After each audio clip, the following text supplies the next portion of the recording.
Blasted out of my sleep 6 o'clock in the morning. Some maniac outside leaning on his car horn. Gotta go outside and teach him the proper etiquette. Neighborhood bad enough, can't let it get worse than it already is. You hear me? Y'all can't speak? You hear me? You hear me? I need my sleep. That's the only time on this planet that I ever get any peace. I tried that college thing on some American dream tip, but yet I still live on the same street that I grew up on. The same streets that I grew tough on. My mother hoped that I would surpass at least in middle class, but yet I'm still stuck on that same mentality. And all those years of college ain't even challenged me. But when I graduated, life was right there to put a degree in my hands and a foot on my chest. And here I am dressed in my pajamas and no slippers, about to run outside and rip the backbone out this fool. And got nothing to show for all those years of school, but bad credit and even worse decisions.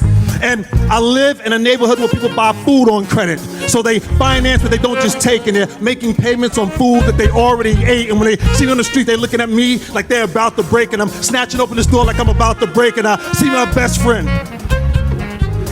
And he's sitting in a minivan with 4 of those child car seats, and he's looking at me with a gun in his hand. It's like I can hear his heart beating. With his other hand, he takes a swig of liquor from a bottle of scotch, pops the door locks like in. Moves the pictures of his children off the car seat with the gun, throws them in the glove box, and it's like everything stops.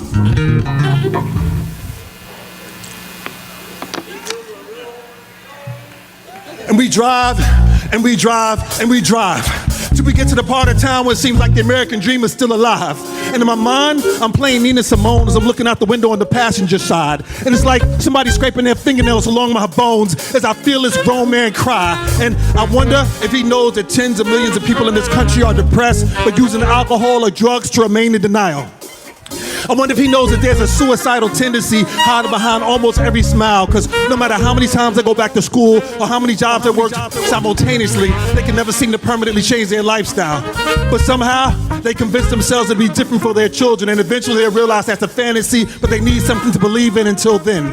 And him, he just wants to be a father to his children. But sometimes, y'all, after all the love is gone, children become pawns in a relationship.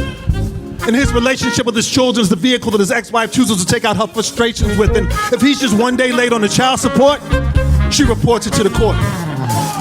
And what's driving him crazy is yesterday, he just got laid off now. 30 days ago, her and the kids just moved in with a new man who drives a Range Rover and plays golf. And that's a year ago from the day that my best friend had to go to jail for making her last boyfriend stop telling the children that their father was soft. And right now, he feels like everything's lost. That's why he came to me to get a few points across. And all day and all night, we talk. And I tell him, a man is judged by what's in his soul and what's in his heart, and not just by what's in his pockets. I tell him, me and him are friends through thick and thin, and if he's in pain, we can put our brains, time, and money together to stop it.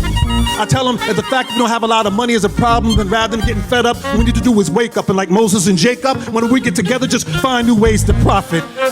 Because in my eyes, our friendship is how we live and how we die. And don't you ever believe that even for a second that I would ever let you slide. Now, what I'm about to say, I want you to listen with all your pride and sexuality aside. Because as God is my guide, like my own self, I love you.